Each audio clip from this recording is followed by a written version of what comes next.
गहलोत के मंत्री खचुरियावास ने बीजेपी पर जमकर साधा निशाना। कर्नाटक से भी बुरा होगा हाल। टैक्स लगाती है और हम जनता को रिलीफ देते हैं।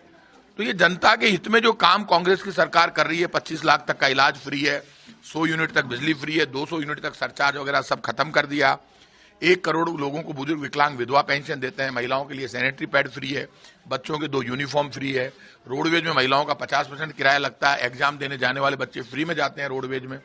बीजेपी ये कहती है हम जीत गए तो ये सब बंद करेंगे, ये तो कह रही है बीजेपी। तो बीजेपी के लोगों सुन लो, जो कर्नाटक में तुम्हारी हालत हुई है उससे बुरी हालत तुम्हारी राजस्थान में होगी। तुम्हारा पता नहीं चलेगा, आप गायब हो जाएंगे बीजेपी वाले, और वैसे गायब हो जाएंगे जैसे कर्नाटक में इन्होंने पहले राहुल गांधी का मकान खाली कराया। कर्नाटक से बीजेपी का मकान और ऑफिस सब खाली करा लिए भगवान ने। और राजस्थान में सुन लेना, राजस्थान में कर्नाटक वाली हालत होगी, इन बीजेपी वालों की दुकान उठा देगा भगवान, क्योंकि ठाकुर जी नाराज हैं। इसलिए नाराज है क्योंकि बीजेपी वाले देते कुछ नहीं है, उपलब्धि बताते हैं। कल प्रधानमंत्री जी एक शब्द नहीं बोले, खुद की एक उपलब्धि नहीं बताई, सिर्फ कांग्रेस को गालियां देते रहे। तो भाई साहब खुद की भी तो बताओ, आपने क्या किया।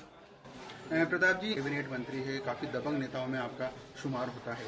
सचिन पायलट ने कल अपनी बात दोहराई है कि युवा और भ्रष्टाचार के खिलाफ कोई समझौता नहीं, कोई कॉम्प्रोमाइज नहीं, और मैंने जो आम डोमेन में जो पब्लिक जनता के बीच में जो आश्वासन दिया है, युवाओं से जो वादा किया है, उस पर तो कॉम्प्रोमाइज का सवाल ही नहीं उठता।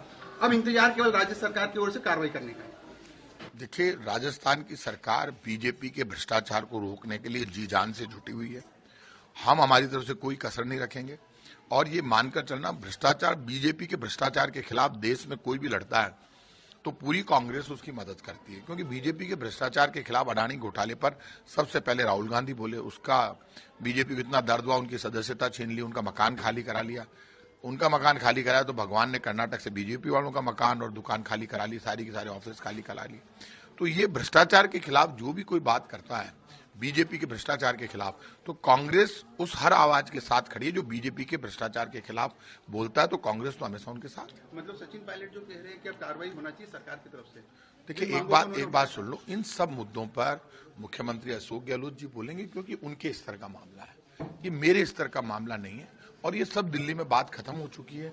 बात सब ने, ये दोनों ने डिसीजन लिया। वेणुगोपाल जी बाहर आकर बोले कि हम सब मिलकर चुनाव लड़ने जाएंगे। जो वेणुगोपाल जी का, राहुल गांधी जी का, खड़गे जी का, रणधावा जी का जो आदेश है उसको कांग्रेस पार्टी फॉलो करेगी और हम सब मिलकर चुनाव में जाएंगे। ये राजस्थान की अशोक गहलोत सरकार में मंत्री प्रताप सिंह खचुरियावास है, जिन्होंने एक बार फिर पीएम नरेंद्र मोदी पर निशाना साधा है और साथ ही बीजेपी को खुली चुनौती दी है।